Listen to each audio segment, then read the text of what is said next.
From gym class that you can take on your smartphone to presidential politics. Marco Rubio joins us live.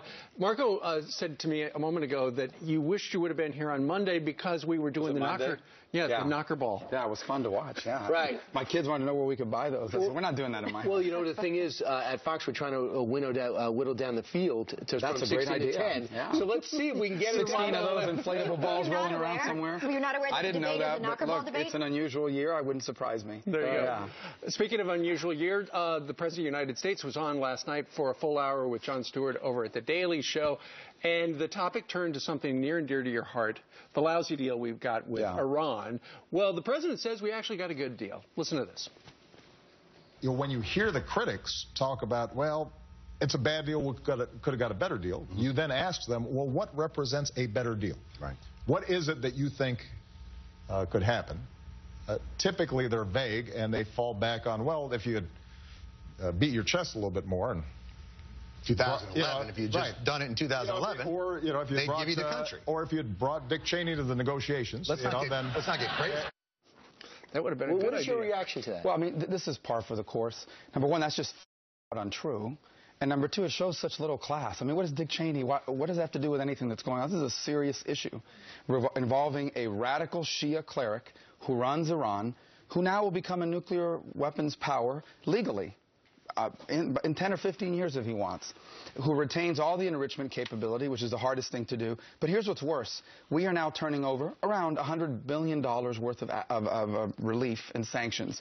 Where's that money going to be used? Not to build hospitals. It's going to be used, for example, to give Hezbollah more missiles so they can attack Israel, as an example, so they can build more IEDs to kill Americans, as another example. There's nothing funny about any of that. He says that the people that don't agree with him want war. That's the only alternative. Well, I think he's almost guaranteeing war, because what's happening now is there is no way that a nation like Israel, that feels its very existence could be threatened by Iran, because Iran says so, is going to sit by and allow these guys to build a weapon that can knock them out. The same is true for the Saudis, the Egyptians, the Turks. In essence, you are going to increase the chances of war, because under this deal, we are now obligated to help Iran protect itself against those who may seek to sabotage them. I mean, we could go on all morning about the problems. How do you explain that Ambassador Crocker and Nick Burns, served mostly during the Bush years, endorsed this deal? Well, I don't know why they endorsed the deal. You'll have to ask them. I haven't read that. But the bottom line is, I know what could have been possible. The sanctions were working. The reason why Iran is on the table is because their entire economy was on the verge of collapse. The president said it's crippled. It was crippling sanctions. Well, sanctions he fought against. I mean, let's remember that for a moment. The sanctions that today exist in Congress were sanctions that this president was against. He didn't want the additional sanctions. It's very simple. He wanted this deal worse than Iran did. And at the last minute, they were able to get all sorts of outrageous concessions, including that concession that I talked about earlier, which now says this: Iran, we have to help Iran protect itself against sabotage. If any other country tries to undermine their nuclear program, we have to help them defend themselves against Israel, Egypt, Saudis, our own allies. Sure. You know, the president took another opportunity at The Daily Show to put forward the notion that the IRS didn't target conservatives. He actually defended the IRS. Watch this. Well, it turned out no. Congress had passed a crummy law that didn't give people guidance in terms of what it was they were trying to do. They did it poorly and stupidly. You really do have only a year left. That's unbelievable. The truth of the matter is that there was not some big conspiracy there. The real scandal around the IRS right now is that it has been so poorly funded that they can't go after these. But that's recent as well. They cannot go after these folks who are deliberately avoiding tax payments. In essence, he blames you. Well, maybe he should transfer the hundreds, maybe thousands of people they've hired to enforce Obamacare over to the collections part of the IRS.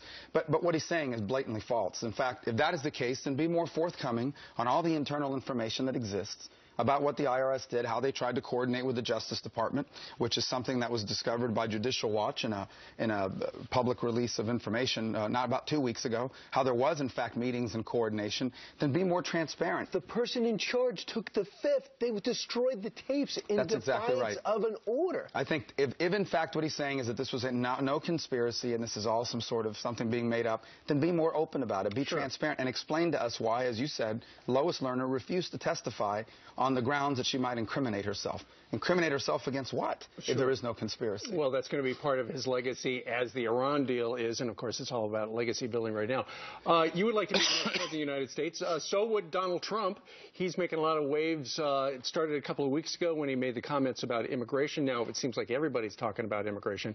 First of all, yesterday we heard the Donald, who's, by the way, going to join us in about 20 Lindsey Graham was in his crosshairs. Are you worried he might make you his next target? Well, he might. He said immigration? He said things about me already before. Look, here's the bottom. Immigration is a legitimate issue. Yeah. I mean, it's a big problem for the country. You have people that are committing crimes. They're deported. We allow them back in, and then we have cities that refuse to report them. Legitimate issue. We have a porous border, meaning not just the border with Mexico, but 40% of people in this country illegally are overstaying visas. Legitimate issue. Broken legal immigration issue.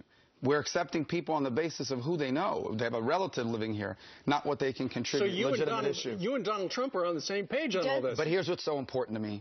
The presidency of the United States is not just the top government official. It is the leader of our people and of our nation as well. It is important that we have to conduct the presidency has to be done in a dignified way with a level of class. Do you believe Donald Trump can do that? I don't think that the way he's behaved over the last few weeks is either dignified or worthy of the office that he seeks. We already have a president now that has no class. I mean, we have a president now that does selfie stick videos, that invites YouTube stars there, people that eat cereal out of a bathtub, that accuses his. You just saw the interview he did right now, where he goes on comedy shows to talk about something as serious as Iran. The list goes on and on. It is important for us to have a presidency that restores dignity and class to the White House.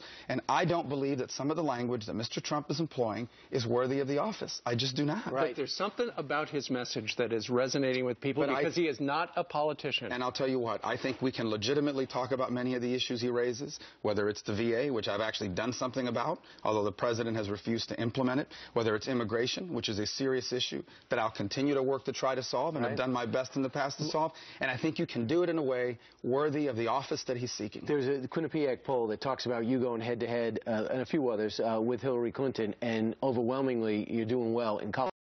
46-38 in Iowa. You'd beat her 44-36 in Virginia, 43-41. But no one's talking about you against... These are swing states. These are swing states, obviously. But no one's talking about you against Hillary Clinton, Trump against Hillary Clinton, Coliferian against Hillary Clinton. It's all about Donald Trump and the other 15. Yeah, well, this is the nature of these races. No, it isn't. There's nothing like this. No, but I mean, it's nature in the sense that there's a story of the week or the month or whatever, and it cycles through. Ultimately, this election is going to be about the important things. People are going to come back from summer vacation. Kids are going to start going to school in the fall, and voters are going to start focusing on the election. That's what these elections will ultimately be about. Senator, they're focusing on Donald Trump right now. So should he remain in this status right now and moving forward into 2016? Is that a good or a bad thing for the Republican Party? Well, it's a free country. Anyone can run for president, and someone who is famous and has resources and access to programs like this and others has a right to run. Ultimately, voters are going to decide this. People are going to go vote. They're going to caucus in Iowa. They're going to vote in New Hampshire. They're going to vote in South Carolina. They're going to caucus in Nevada. Voters get to decide this, not any of the candidates. Are you already preparing for August 6th? The debates? Sure. I mean, and the good news for someone like me is that I've been involved in these debates on an ongoing basis now for years. But we always have to get ready for, especially with the tough interview panel that Fox is rolling out. Yeah. We've just started working on it. But as I said, look, I feel comfortable about it. I think we have a talented field of people running. I think we're going to be a stronger party after this process. But in the meantime, there's going to be a lot of interesting things to cover. Did you try to kiss up to Chris Wallace before the event? It won't work. No, it doesn't work now. Right. Another one. Those are 3 tough interviewers right there. Senator Marco Rubio. Thank you very much. Thank you very much. It was great to see you. Travel safely. Thank you. All right.